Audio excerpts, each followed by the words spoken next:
Hello everyone, আসসালামু আলাইকুম। So আজকে যে এপিসোডটা আমরা কন্টিনিউ করতেছি কিউএনএ সেশন উইথ রিজি ভাইয়া। সো এটার তোমার কোয়েশ্চেন ট্রি আমরা আজকে মেইনলি 3 নাম্বার কোয়েশ্চেনটা নিব। খুবই শর্ট কোয়েশ্চেন দেখবো, র্যান্ডম একটা কোয়েশ্চেন নিব, তোমরা কি কোয়েশ্চেনগুলো দেখবে এবং এটা শর্ট একটা আনসার দিব। সো আমি দেখি কোয়েশ্চেন কি করলা। ওকে, আমি একটা গুছাই কোয়েশ্চেন আবার বলি। সো গুছাই বলি, ওকে। সো ভাই দ্য ওয়ে, যে কোয়েশ্চেনটা করলা সেই কমেন্টে জানাবা কে করলা। সো কোয়েশ্চেনটা হলো ভাইয়া, একটা সাবজেক্টের জন্য অ্যাডমিশনে কয়টা বই পড়া উচিত? বেশ ইন্টারেস্টিং কোয়েশ্চেন। এটা আমার মাঝেও এক সময় ছিল, তোমাদের মাঝেও আছে যে ভাইয়া আমি অ্যাকাউন্টিংয়ের জন্য 2টা বই পড়বো, ফাইন্যান্সের 3টা, ম্যানেজমেন্টের 4টা, কয়টা বই একটা সাবজেক্টের জন্য পড়া উচিত অ্যাডমিশন সহ কাউন্ট করলে? সো দেখো, আম, যেটা আমি বিলিভ করি, অ্যাডমিশনে না এসএসসির 80% কভার করে। কেউ যদি এসএসসি ভালো মতো পড়তে পারে, তার অ্যাডমিশনে কিন্তু 80% পড়াশোনা শেষ, মানে তার সিংহভাগ পড়াশোনা কমপ্লিট।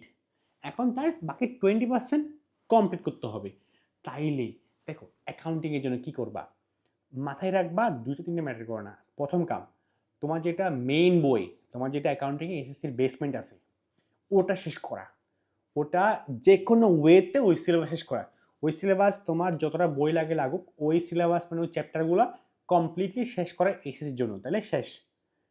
একটা বই লাগে, দেন দেন দেন দেন তুমি অ্যাডমিশনের জন্য অ্যাকাউন্টিং আর ফাইন্যান্সের ক্ষেত্রে ইম্পর্টেন্ট বেশি হয় সেটা, তুমি তখন আরেকটা বই পড়তে পারো অ্যাডমিশন রিলেটেড, হতে পারে কিউএনের বই, হতে পারে অ্যাপ্লিকেশনের বই। অ্যাকাউন্টিংয়ের জন্য পড়তে পারো, ম্যানেজমেন্টে পড়তে পারো, ফাইন্যান্সে পড়তে পারো, ঠিক আছে? সো আই থিঙ্ক তুমি যে মানসারটা পাই গেছো। মেইনলি কয়টা বই পাচ্ছ ম্যাটার করে না, একটা বই সেটা এ টু জেড সব পড়ো তাইলেই নাফ। সবগুলো বই সেম, ঠিক আছে?